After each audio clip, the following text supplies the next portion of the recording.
Bismillahirrahmanirrahim. Assalamualaikum warahmatullahi wabarakatuh. Selamat pagi, salam sejahtera. Yang dihormati Tuan KPPJ Daerah Kudat Cik Usdi bin Ribut, Tuan Penjara Spesi Daerah Kudat Cik Usmi bin Husin, semua rakan-rakan penjara spesi, guru-guru serta rakan-rakan profesional di Daerah Kudat. Terima kasih kepada PPD Kudat kerana memberikan ruang dan peluang ini untuk saya berkongsi sedikit pengalaman berkaitan pengurusan PRC di Daerah Kudat. Pada hari ini saya akan berkongsi tentang peranan pengetua dan guru besar memimpin dan mengurus pembangunan profesionalisme guru yang berterusan dalam konteks PRC di sekolah. Sedikit biodata saya. Nama penuh saya Ahmad Saleh bin Muhammad, dilahirkan pada tahun 1975. Kemudian sekarang bertugas di SK Tun Mustafa Kudat. Tempoh perkhidmatan lebih kurang 21 tahun. Sedikit pengalaman perkhidmatan. Saya mula berkhidmat pada tahun 1999 di SK CPT Kudat. Bertukar ke PPD Kudat pada tahun 2010.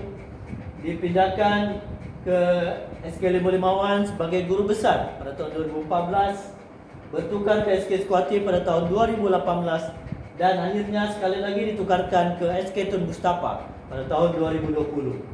Sedikit sejarah perkhidmatan.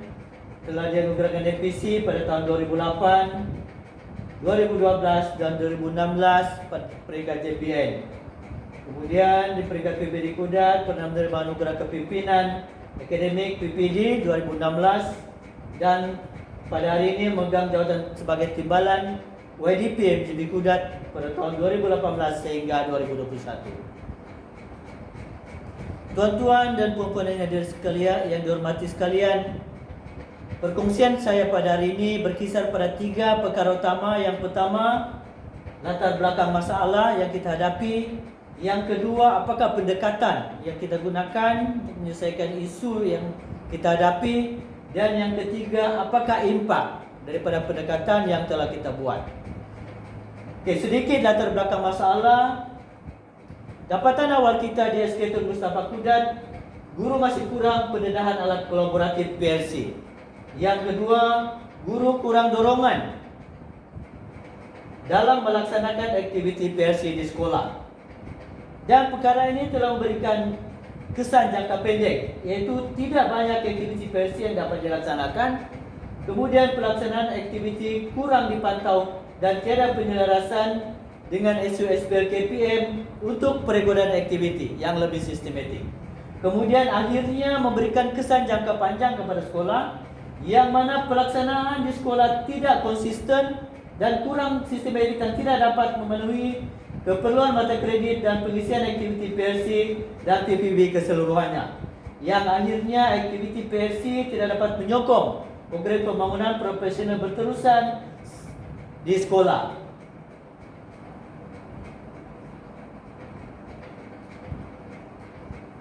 Tuan-tuan dan puan-puan sekalian, data yang kita dapati pada tahun 2019 hanya 44,64% guru yang terlibat, atau lebih kurang 25 orang daripada 60 orang guru yang terlibat di dalam aktiviti PRC.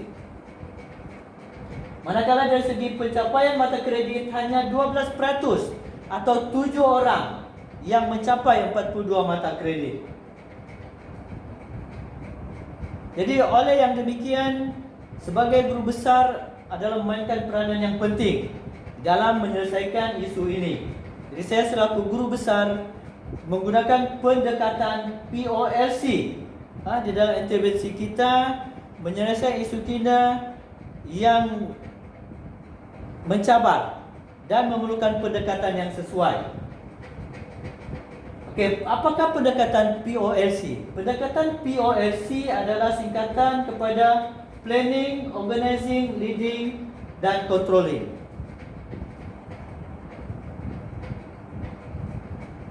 Pada fasa planning, pada fasa perancangan, kita mengadakan mesyuarat pembentukan AJK PRC di sekolah, yang mana dalam mesyuarat itu kita perlu menentukan visi, misi dan objektif PRC. Dan kita membuat analisis keperluan. Apakah kaedah, cara, masalah yang timbul di sekolah, apa penyelesaian yang kita buat. Dan akhirnya adalah penyediaan plan tindakan, plan strategik dan plan operasi PLC di sekolah. Itu adalah plan perancangan. Kemudian ini adalah gambar-gambar taklimat. Okey, kemudian peringkat kedua organizing, iaitu pasal mengurus. Selepas kita merancang, kita perlu mengurus aktiviti agar dapat dilaksanakan dengan baik. Yang pertama kita menggunakan taklimat dan penyelarasan kepada PK, KP dan unit-unit yang terlibat. Kemudian penyelaras membantu aktiviti-aktiviti panitia. Kemudian seterusnya ketua panitia atau ketua unit bertanggungjawab memastikan aktiviti dilaksanakan berdasarkan plan tindakan. Oleh yang demikian di sini peranan yang paling penting adalah peranan penyelaras dan ketua-ketua panitia. Yang akhirnya ketua panitia membuat pelaporan, membuat perkongsian dan menggalakkan aktiviti PLC antara panitia dan di dalam panitia. Ini adalah gambar-gambar yang telah kita laksanakan aktiviti di sekolah. Kemudian sesi perkongsian bersama guru prasekolah. Okey, perkara seterusnya adalah leading, memimpin. Pasal yang paling penting sebagai pengetua atau guru besar, pasal yang paling penting adalah bagaimana kita melibatkan diri di dalam aktiviti PLC di sekolah agar guru-guru tidak terasing daripada guru besar. Yang pertamanya, PGB melibatkan diri dalam PLC dan memimpin pasukan kecil. Saya selaku guru besar melibatkan diri bersama dengan kumpulan pengurusan dan bersama dengan guru-guru baharu. Kemudian pemimpin juga berperanan berkomunikasi dengan NLT dan SLT, mengenal pasti apa isu masalah yang dihadapi. Kemudian memberikan semangat dan dorongan serta motivasi kepada guru-guru untuk terus melaksanakan PLC dan menggalakkan kerja berpasukan. Dan apa yang paling penting pada pasal ini adalah PGB menjadi role model ataupun ikutan contoh kepada guru-guru. Ini adalah beberapa aktiviti yang telah kita laksanakan bersama PK-PK dan ketua panitia dan juga guru-guru baru yang mana guru besar terlibat. Dan pasal yang terakhir adalah pasal controlling, pengawalan. Selepas aktiviti telah berjalan dengan lancar, maka peranan guru besar memantau dan memastikan aktiviti tersebut berlaksana dengan baik dan pelaporan telah dibuat dengan betul.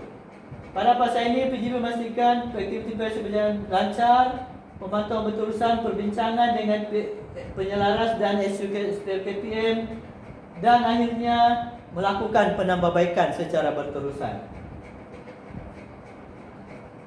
Ini adalah beberapa aktiviti yang telah kita laksanakan.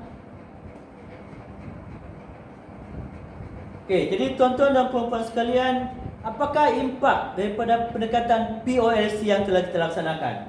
Pertamanya dari segi penglibatan guru, telah berlaku peningkatan daripada 44.64% kepada 100% penglibatan guru di dalam PLC.